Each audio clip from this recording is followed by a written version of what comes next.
여러분 방문해 주시어 환영합니다. 오늘 또 깊이 있는 이야기에 빠질 준비 되셨나요? 네, 오늘은 밀라리의 회고록인 My Mother and Sacrifice에서 발췌한 내용을 함께 살펴보려고 합니다. 이 책은 밀라의 어머니 타티안에게 바치는 헌사입니다. 그래요. 이런 매력적인 이야기에 빠져드는 건 항상 흥미로워요. 정말 흥미롭네요. 네, 맞습니다. 네, 정말 그렇죠. 이 이야기를 읽으면서 얼마나 많은 한국 가정, 특히 세계 각지에 흩어져 있는 가족들의 경험과 깊이 공감할 수 있는지 새삼 느끼게 되었어요. 정말로 우리에게 익숙한 그리고 공통적으로 겪어온 경험들을 잘 보여주는 것 같아요. 맞아요. 그리고 제가 가장 마음에 와닿았던 부분 중 하나는 타티아나의 어린 시절과 이후의 삶이 극명하게 대비된다는 점이었어요. 밀라리는 개인적인 이야기와 역사적인 요소를 정말 잘 엮어내면서 격동의 시대의 소련에서 한국인으로 살아간다는 것이 어떤 의미였는지를 굉장히 친밀하게 보여주고 있어요. 그렇죠. 그 변화가 상당히 극적이죠? 와, 놀랍네요. 맞아요. 그녀의 어린 시절에 대해 읽어보면 마치 전원 속의 평화로운 그림 같아요. 아무르강을 따라 뛰놀고 자연 속에서 자라는 전형적인 시골 생활의 모습이 그려지죠. 그런데 갑자기 비극이 닥칩니다. 겨우 7살에 부모님 두 분 다 잃게 되는 거죠. 7살이라니 상상하기조차 어렵죠. 아이들이 얼마나 강한지 깊은 상실과 책임을 견디는 능력을 보면 정말 생각하게 돼요. 갑자기 돌봄 역할을 맡게 된다는 게 말이에요. 타티아나는 단지 견뎌낸 것만이 아니라 정말 잘해낸 것이 대단하죠. 그야말로 어린아이였는데 그 나이에 갑자기 동생들을 책임져야 하는 상황이 되었어요. 그 어린 나이에 어떻게 그런 일을 받아들일 수 있었을까요? 정말 그렇죠. 그리고 이런 어린 시절의 경험들이 그녀의 후에 어떤 영향을 미쳤을지 생각하게 되네요. 흥미로운 생각이에요.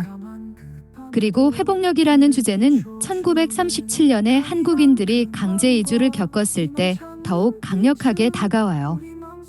타티아나가 겨우 15살에 모든 것을 잃고 우즈베키스탄으로의 혹독한 여정을 떠난 상황을 상상해 보세요. 그렇죠. 시대적 배경을 고려해야 할 것 같아요. 맞아요. 정말 어린 시절부터 가족에 대한 그 굳건한 헌신이 타티안에게 거의 본능처럼 자리 잡았던 것 같아요. 그리고 제가 알기로는 당시 소련 정부가 한국인을 일본의 첩자로 의심하면서 불신이 극에 달했다고 하더라고요. 그 정도의 불신을 상상하기조차 어려운 일이죠. 그렇죠. 당시 스탈린 정권은 극도로 불안해하며 항상 내부의 적을 찾으려 했죠. 거기에다 일본이 제국을 확장하면서 극동 지역의 긴장이 점점 고조되고 있었고요. 이런 불안한 상황 속에서 한국인 공동체가 안타깝게도 쉬운 표적이 되어버렸어요. 정말 가슴 아픈 일이에요. 마치 세계적인 정치 속에서 그저 휩쓸려버린 느낌이었을 거예요. 그리고 이런 두려움 때문에 대규모 강제 이주가 발생하게 되었죠. 수천 명의 한국인들이 가축 화물차에 실려 끔찍한 여정을 겪게 됩니다. 에밀리는 당시의 상황을 매우 사실적으로 묘사했어요. 굶주림, 질병, 그리고 흩어진 가족들. 그리고 저에게 특히 남은 한 가지 디테일이 있어요. 바로 여권과 문서들이 압수되었다는 점이죠. 마치 그들의 정체성을 지우려는 의도적인 시도처럼 느껴지더라고요. 그들이 역사로부터 단절되어 어디에도 속하지 않는 존재로 느끼게 하려는 것 같았어요. 정말 비참하죠. 정말 끔찍하죠. 저도 그 부분이 특히 마음에 깊이 남았어요. 그 상황을 심리적으로 어떻게 감당했을지 상상해 보셨나요? 갑자기 고향과 연결된 모든 것을 빼앗겨 버린다는 것. 그 후에 우즈베키스탄에 도착했을 때 그들에게는 거의 아무것도 남아있지 않았고 차별을 받으며 농사짓기 가장 어려운 땅을 배정받았어요. 그럼에도 불구하고 단지 생존한 것만이 아니라 성공적으로 재건해낸 거예요. 그들은 삶을 다시 일으켰고 성공적인 농장을 세웠어요. 심지어 정부 관리들로부터 농업 성과로 칭찬을 받기까지 했죠. 놀라운 일이에요. 놀라운 일이죠. 그들은 그 끔찍한 상황을 긍정적인 무언가로 바꾸어냈어요. 그리고 이 재건과 회복의 과정 속에서 타티아나는 또 다른 한국인 이주민인 그녀의 미래 남편을 만나게 돼요. 그 역시 강제 이주의 아픔을 겪었던 사람이었죠. 밀라가 그들의 결혼식 장면을 묘사한 부분이 정말 인상 깊어요. 공유된 경험의 이야기라고 할 수 있겠죠? 맞아요. 마차를 타고 소박한 선물을 나누며 모두가 함께 축하하는 모습이 너무 좋아요.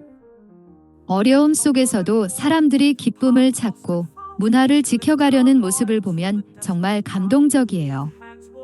그리고 또다시 이들은 국제 정치의 소용돌이 속에 휘말리게 되죠. 이야기가 어려운 상황 속에서도 전통을 지키며 공동체를 이루어가는 아름다운 모습을 그려주고 있어요. 힘든 상황에서 최선을 다한다는 말이 떠오르네요. 맞아요. 그들은 상황에 휘둘려 행복을 포기하지 않았어요. 그런데 모든 게 이제 안정되려는 찰나 제2차 세계대전이 그들의 삶에 또 다른 시련을 던진 거죠. 그렇죠. 최전방에서 싸우는 것도 금지되었고 대신 후방 지원 역할로 밀려났죠. 정말 부당하다고 생각해요. 단지 민족 때문에 계속되는 차별과 고난을 겪어야 했다는 걸 잘 보여주는 사례죠. 하지만 타티아나의 강인함은 그 모든 속에서도 빛을 발해요. 다른 이들이 조국을 위해 싸우는 동안 타티아나는 탄약 공장에서 전차 포탄을 만드는 일을 하게 되고 남편은 시베리아에서 벌목 작업 중에 영구적인 장애를 입게 돼요. 하나의 시련이 끝나기도 전에 또 다른 시련이 닥치는 거예요. 정말 감당하기 힘들었겠죠. 그 부분을 읽으면서 저는 이분은 과연 잠을 잤을까? 라는 생각이 들었어요. 생각해 보세요.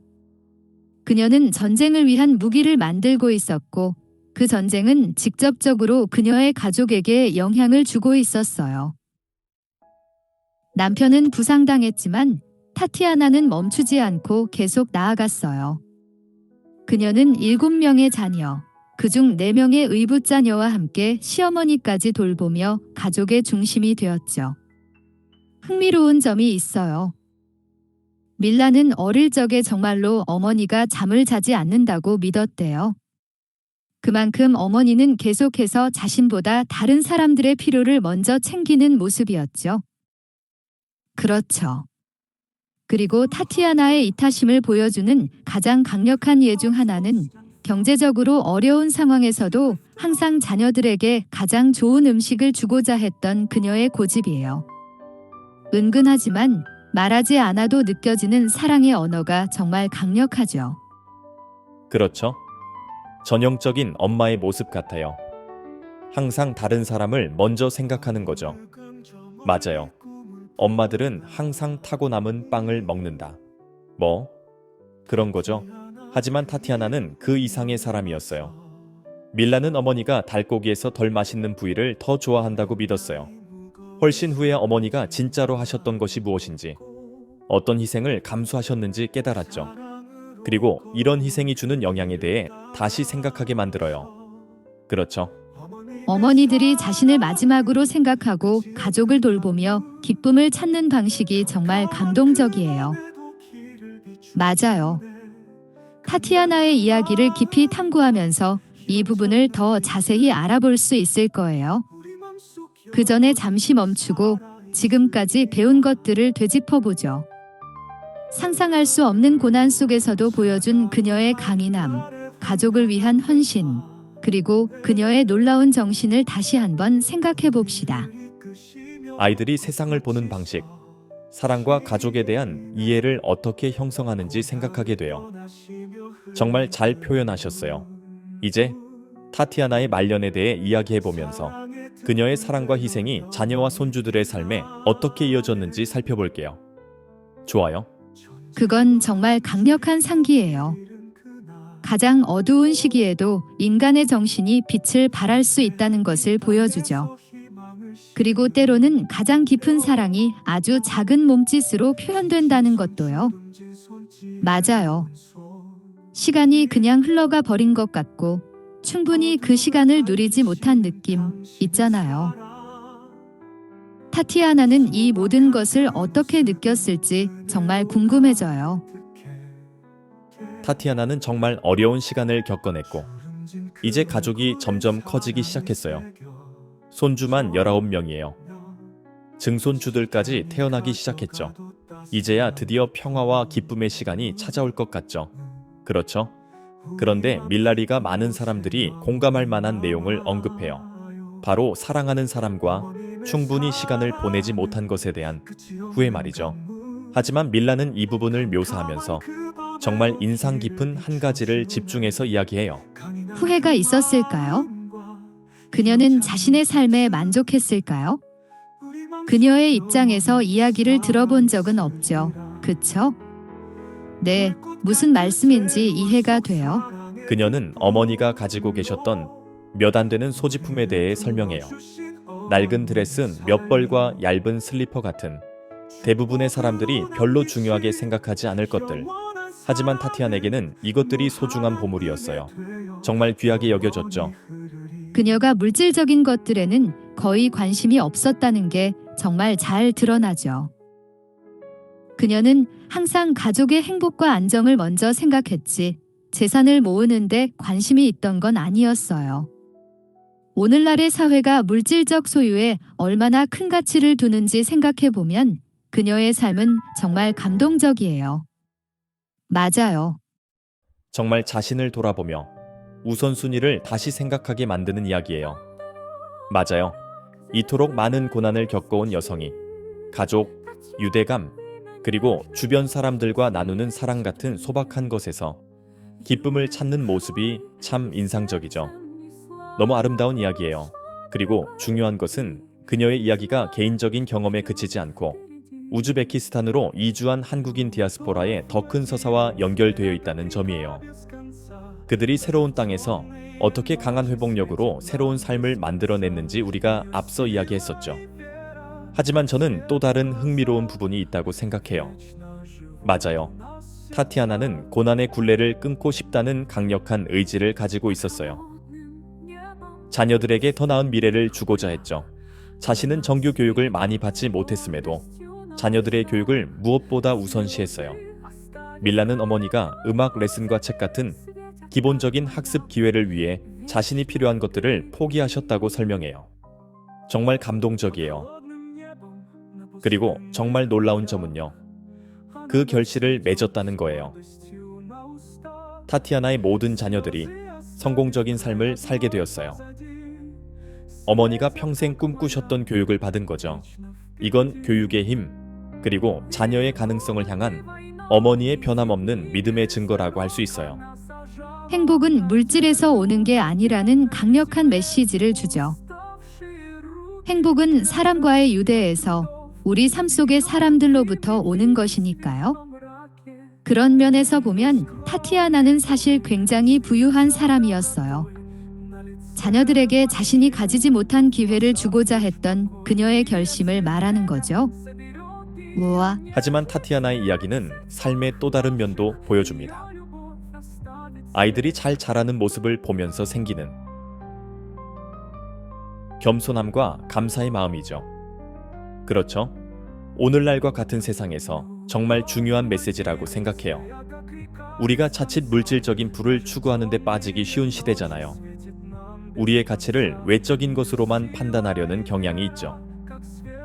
그런데 타티아나의 이야기는 인생에서 가장 소중한 것은 물건이 아니라는 것을 일깨워줘요. 그것은 사랑이고 가족이며 인간의 굴하지 않는 정신과 우리가 남기는 유산이에요. 그리고 이 점이 바로 밀라리가 My Mother and Sacrifice에서 전하고자 하는 핵심이라고 생각해요. 이 이야기는 문화적 경계를 넘어서는 보편적인 메시지를 담고 있어요.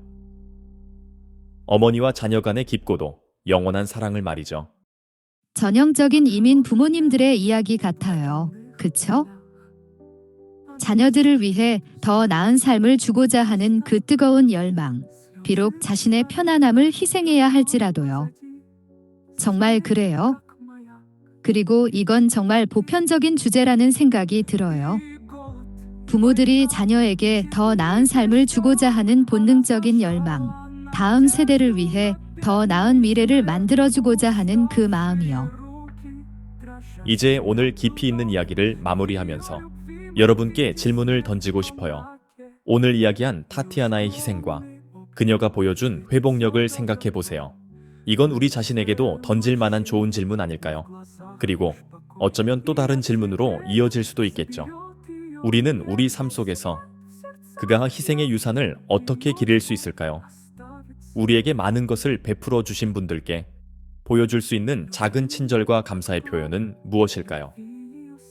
맞아요. 일상에 치여 때로는 이런 고마움을 잊기 쉽죠. 진정한 감사의 마음을 표현하는 시간이 부족하기도 하고요. My Mother and Sacrifice에서 인상 깊었던 것 중 하나는 단순히 고난과 투쟁에 관한 이야기가 아니라는 점이었어요. 맞아요.